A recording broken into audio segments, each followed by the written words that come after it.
Hi മക്കളെ, welcome back to എജ്യൂപോഡ്. നിങ്ങളുടെ സ്വന്തം റയാൻ സാർ ആണ്. അപ്പോൾ നമ്മളിതാ ഓണ പരീക്ഷയുമായിട്ട് അടുപ്പിച്ച് നിൽക്കുകയാണ്. ഓണം എക്സാം വരുന്ന 17-ാം തീയതി നമ്മൾ എഴുതാൻ വേണ്ടി പോവാണ്. ബിസിനസ് സ്റ്റഡീസ് തിയററ്റിക്കൽ പേപ്പറാണ്. ഒരുപാട് പഠിക്കാനുണ്ടാവും. എവിടെയാ പഠിക്കുക, എന്താ പഠിക്കുക, എത്രയാ പഠിക്കുക എന്നുള്ള ടെൻഷനിലായിരിക്കും നമ്മളൊക്കെ. പക്ഷേ ഞാൻ പറയുകയാണ്, ഈ ചാപ്റ്ററിൽ ഒന്നാമത്തെ ചാപ്റ്ററിൽ നമ്മളിതാ ഇത്രയും ടോപ്പിക്സ് പഠിച്ചു കഴിഞ്ഞാൽ ആ ടോപ്പിക്സുകളിൽ തന്നെ നമ്മളിങ്ങനെ ഇതാ സ്റ്റാറൊക്കെ ഇട്ട് വെച്ച് കുട്ടപ്പനാക്കി വെച്ചിട്ടുള്ള ടോപ്പിക്സ് നിങ്ങൾ പഠിച്ചു കഴിഞ്ഞാൽ ഓണം എക്സാമിൻ്റെ ഒന്നാമത്തെ ചാപ്റ്ററിൽ നിന്ന് വരുന്ന എല്ലാ നിങ്ങൾക്ക് ആൻസർ ചെയ്യാൻ വേണ്ടിയിട്ട് പറ്റും. അത് റയാൻ സാർ തരുന്ന ഉറപ്പാണ്. സോ നമ്മൾക്കിതാ ടോപ്പിക്സ് മാത്രമാണ് നമ്മൾക്ക് ഒന്നാം ചാപ്റ്ററിൽ നിന്ന് ഡിസ്കസ് ചെയ്യാനുള്ളത്. ഒന്നാമത്തെ ചാപ്റ്ററിലെ ഈ 8 ടോപ്പിക്സ് പഠിച്ചു കഴിഞ്ഞാൽ പബ്ലിക് എക്സാമിനും ഓണം എക്സാമിനും ക്രിസ്മസ് എക്സാമിനും നിങ്ങൾക്ക് ഫുൾ മാർക്ക് സ്കോർ ചെയ്യാൻ ഒന്നാമത്തെ ചാപ്റ്ററിൽ നിന്ന് കഴിയും. നമ്മളുടെ വെയിറ്റേജ് എന്ന് പറയുന്നത് 7 മാർക്സ് ആണ് പബ്ലിക് എക്സാമിന്. പക്ഷേ നമ്മൾക്ക് 5 ചാപ്റ്റേഴ്സ് ആണ് ഓണ പരീക്ഷയ്ക്കുള്ളത്. അതുകൊണ്ട് തന്നെ ഈ ചാപ്റ്ററിൽ നിന്ന് 10 മാർക്കിനോ 15 മാർക്കിനോ ചോദിക്കാനുള്ള സാധ്യതയുണ്ട്. അപ്പോൾ നമുക്ക് ആദ്യമായിട്ട് നോക്കാം. കൺസെപ്റ്റ് ഓഫ് മാനേജ്മെന്റ് എന്ന് പറയുന്ന ആദ്യത്തെ ഒരു ടോപ്പിക് ഉണ്ട്. അതായത് എഫിഷ്യൻസി, എഫക്റ്റീവ്നെസ്, പ്രോസസ് എന്ന് പറയുന്ന നമ്മളുടെ 3 കാര്യങ്ങൾ വരുന്ന ആദ്യത്തെ ഒരു ടോപ്പിക് കോൺസെപ്റ്റ് ഓഫ് മാനേജ്മെന്റ് ആണ്. പിന്നെ അതിൻ്റെ ഇടയിൽ നേച്ചർ ഓഫ് മാനേജ്മെന്റ് വരുന്നുണ്ട്, ക്യാരക്ടറിസ്റ്റിക്സ് ഓഫ് മാനേജ്മെന്റ് ഒക്കെ വരുന്നുണ്ട്.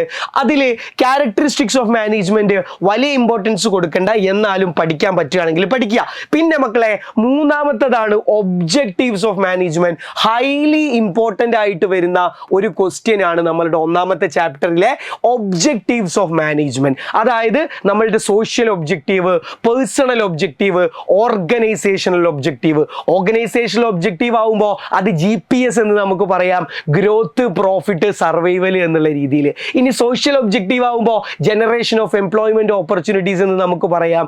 അതുപോലെ തന്നെ providing basic facilities to the public എന്ന് നമുക്ക് പറയാം. അങ്ങനെ സോഷ്യൽ ഒബ്ജക്റ്റീവ്. പേഴ്സണൽ ഒബ്ജക്റ്റീവോ പ്രൊവൈഡിങ് ഗുഡ് സാലറി, അല്ലെ? പ്രൊവൈഡിങ് ഗുഡ് സാലറി, അല്ലെങ്കിലോ നല്ല സെൽഫ് റെക്കഗ്നിഷൻ, അല്ലെങ്കിൽ സെൽഫ് റെസ്പെക്ട്, ഇതൊക്കെ കൊടുത്ത് പേഴ്സണൽ ഒബ്ജക്റ്റീവ് സാറ്റിസ്ഫൈ ചെയ്യുക. So organizational objective, personal objective and social objective എന്ന് പറയുന്ന മൂന്നാമത്തത് ഹൈലി ഇമ്പോർട്ടൻറ്റ് ക്വസ്റ്റ്യൻ.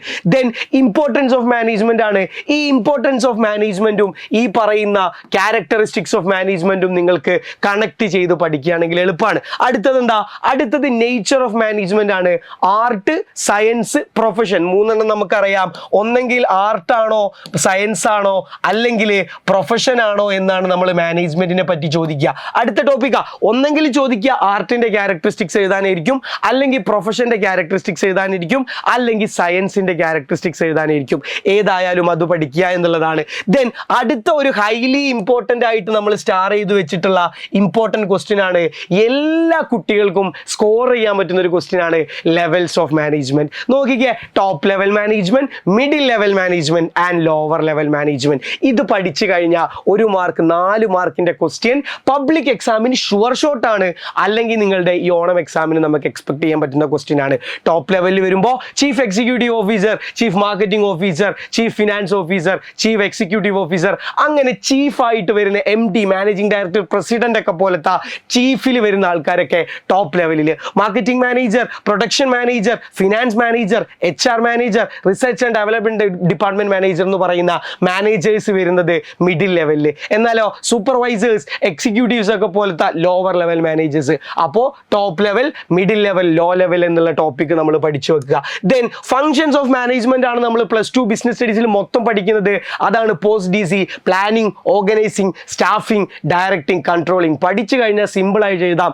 എന്താ പ്ലാനിങ്, 2 വരി ഡെഫിനിഷൻ പഠിച്ചു വെക്കുക. എന്താ ഓർഗനൈസിങ്, 2 വരിയിൽ പഠിച്ചു വെക്കുക.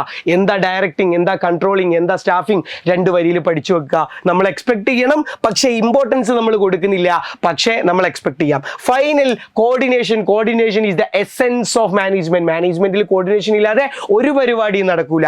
അത് നമ്മളുടെ 8ാമത്തെ ടോപ്പിക്കാണ്. സോ ഈ 8 ടോപ്പിക്കുകൾ നിങ്ങൾ പഠിച്ചു കഴിഞ്ഞാൽ ആ 8 ടോപ്പിക്കിൽ തന്നെ നമ്മൾ അടയാളപ്പെടുത്തിയിട്ടുള്ള 1, 2, 3, 4 ടോപ്പിക്സ് കവർ ചെയ്ത് കഴിഞ്ഞാൽ ഡെഫിനറ്റ്ലി നമുക്ക് ഒന്നാമത്തെ ചാപ്റ്ററിൽ നിന്ന് വരുന്ന മാർക്കുകൾ സ്കോർ ചെയ്യാൻ വേണ്ടിയിട്ട് പറ്റും എന്നുള്ളതാണ് ഹൈലൈറ്റ്. സോ വീഡിയോ നീട്ടിക്കൊണ്ടുപോകുന്നില്ല, ഇപ്പം തന്നെ പോവുക, പഠിക്കാനിരിക്കുക, ഈ ടോപ്പിക്കുകൾക്ക് പ്രയോറിറ്റൈസ് കൊടുക്കുക. നമ്മളുടെ യൂട്യൂബിലായാലും നമ്മളുടെ ആപ്പിലായാലും കംപ്ലീറ്റ് ക്ലാസ്സസ് നമ്മൾ പ്രൊവൈഡ് ചെയ്തിട്ടുണ്ട്. നോട്ട്സുകളും ക്വസ്റ്റ്യൻസ് ഒക്കെ ആയിട്ട് ഇനി വഴിയെ പുറകെ നമ്മൾ ബിസിനസ് സെറ്റാക്കാൻ വേണ്ടി വരികയാണ്. അപ്പോൾ പഠിച്ചു തുടങ്ങുക, എക്സാം അടിപൊളിയാക്കുക.